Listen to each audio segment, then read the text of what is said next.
कसत नंबर 01। सरकार बनाम शाजिया हाजिर हो, पेशकार ने सदा लगाई तो लेडीज पुलिस अहलकार ने हथकड़ी लगी। शाजिया को अदालत में ले जाकर कटहरे में लाकर खड़ा कर दिया। शाजिया ने नजर उठाकर देखा तो सामने मौजूद कटहरे में उसका दीवर खड़ा था, जबकि हज भी अपनी कर्सी पर विराजमान था। और कमरा अदालत में लेडीज पुलिस अहलकारों के साथ दोनों फरीकीन के वुकला मौजूद थे। शाजिया परवीन एक ढलती उम्र की जाजिब नजर औरत थी। कद 5 फुट 8 आंच, आंखें काली, रंगत सफेद, वजन 17 किलो, बाहें हाथ पर जख्म का निशान। वो मालूमात जो उसको पूली रते हुए उसका मुलाहजा करते हुए जमा की थीं। शाजिया पर इसके शौहर को कत्ल करने का इल्जाम था। शाजिया के साथ पुलिस ने एक जवान लड़के को भी पेश किया था। नाम था उसका फैसल हमीद। कद 5 फुट 9 इंच, रंगत गंदमी, आंखें ब्राउन, दाएं कान पर कट का निशान। पुलिस के मुताबिक शाजिया ने अपने मुबीना आशना फैसल के साथ मिलकर अपने शौहर जबार को गला घोंटकर मारा था। उनके खिलाफ एफआई अरहमीद के छोटे भाई सईद ने दर्ज करवाई थी, जिसके मुताबिक इसकी भाभी शाजिया के फैसल के साथ नाजायज मरासिम थे। और एक दिन जब दोनों अपने बेडरूम में काबिल आतिराज हालत में मौजूद थे, तो उसके भाई ने उनको रंगे हाथों पकड़ लिया।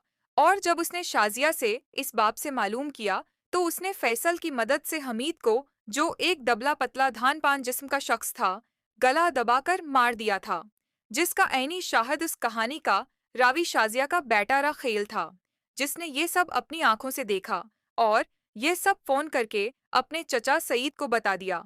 शाजिया ने हमीद को मारकर ये मशहूर कर दिया कि वो हार्ट अटैक से मर गया है।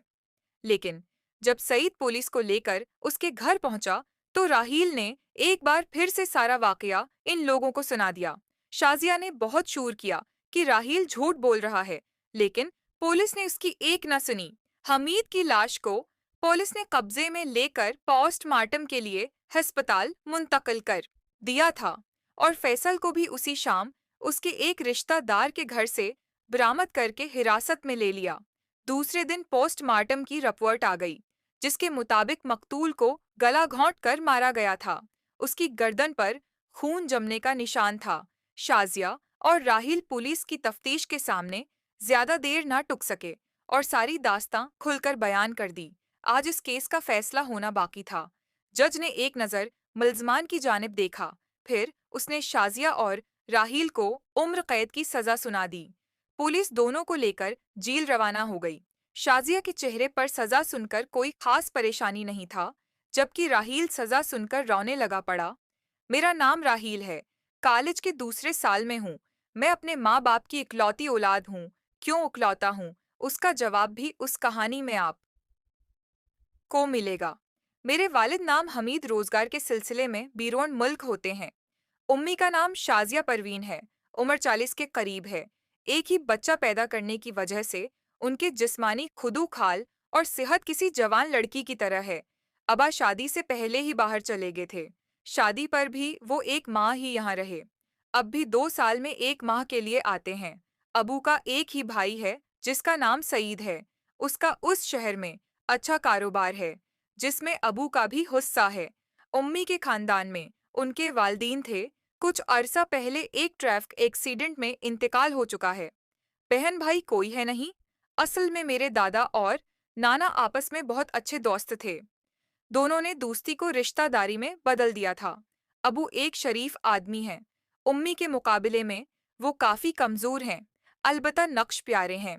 मैंने अबा के नक्श और अम्मी की सेहत ली थी। मेरा कच्च फट से 1 इंच कम है। घर में रुपए पैसे की रील पेल है।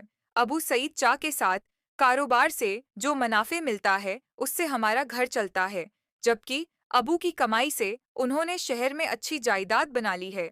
उम्मी को अब्बू ने ड्राइविंग सिखा दी है और एक अच्छे मॉडल की गाड़ी अम्मी के जेर इस्तेमाल रहती है।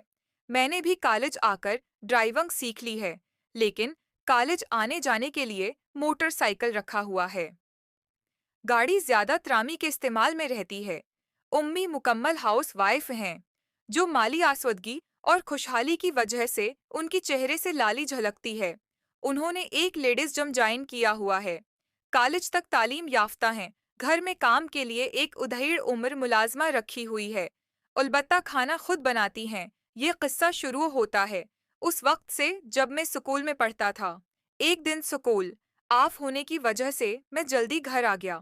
गर्मी के दिन थे, दोपहर तुपी हुई थी, हर सो धूप का आलम था। मैंने घर की बेल बजाई। अम्मी ने दरवाजा नहीं खोला। हमारी मुलाजमा सुबह जल्दी आकर 11 बजे तक काम करके घर चली जाती थी। इस वक्त अम्मी घर में अकेली होती थीं। जब कुछ देर दरवाजा न खुला तो मैंने दोबारा बेल दी। मैं धूप और गर्मी की वजह से पसीने से शराबू हो चुका था। ऊपर से बुखार की वजह से मजीद गर्मी लग रही थी। दूसरी बार बेल देने के 10 मिनट बाद अम्मी ने दरवाजा खोला और मुझे देखकर चौंक गए। तुम जल्दी कैसे आ गए? मैंने कहा, बुखार की वजह से छुट्टी लेकर आ गया। मैंने जब उम्मी की तरफ देखा तो उनकी हालत कुछ स्त्री कहे हुए। अच्छे डरीस, हल्का मेकअप और पर फ़यूम लगाकर बन ठन कर रहती थीं। लेकिन इस वक्त वो बिल्कुल इसके बराकस दिखाई दे रही थीं।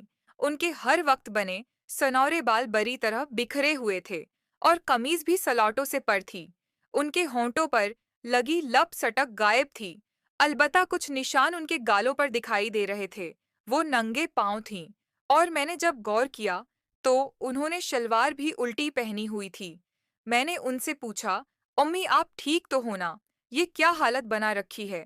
वो मैं नहाने जा रही थी, तुमने बेल दी तो जल्दी में बाहर आ गई वाशरूम से।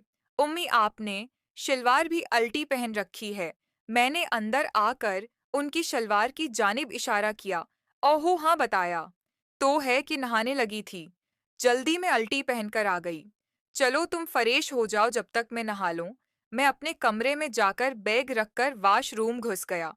अभी मैंने वाशरूम का दरवाजा बंद ही किया था कि मुझे लगा शायद बाहर का दरवाजा खुलकर बंद हुआ हो। साथ ही किसी के तेज तेज कदमों की आवाज सुनाई दी। मैंने सोचा, कौन आया है इस वक्त, जबकि उम्मी तो नहाने चली गई हैं। तो दरवाजा किसने खोला और बंद किया? उस उलझन में मुब्तला होकर मैंने फरेश होकर यूनिफॉर्म उतारा और बाहर आकर देखा। कोई भी नहीं था। मैं उम्मी के बेडरूम में गया तो वाशरूम का दरवाजा बंद था और अंदर से पानी गिरने की आवाज आ रही थी। मेरी नजर उम्मी के बेड पर पड़ी। बेड शेड बरी तरह बिखरी हुई थी। कमरे में अजीब से बो फैली हुई थी जो मेरी समझ में बालातर थी। एकदम मुझे फोन की बेल सुनाई दी। मैंने आवाज की समत देखा तो बेड की तरफ से आवाज आ रही थी। मैंने जाकर देखा तो सरहाने के नीचे से मोबाइल की बेल बजने की आवाज आ रही थी। मैंने सिरहाना उठाकर देखा तो एक स्मार्टफोन पर अनजान नंबर से फोन आ रहा था।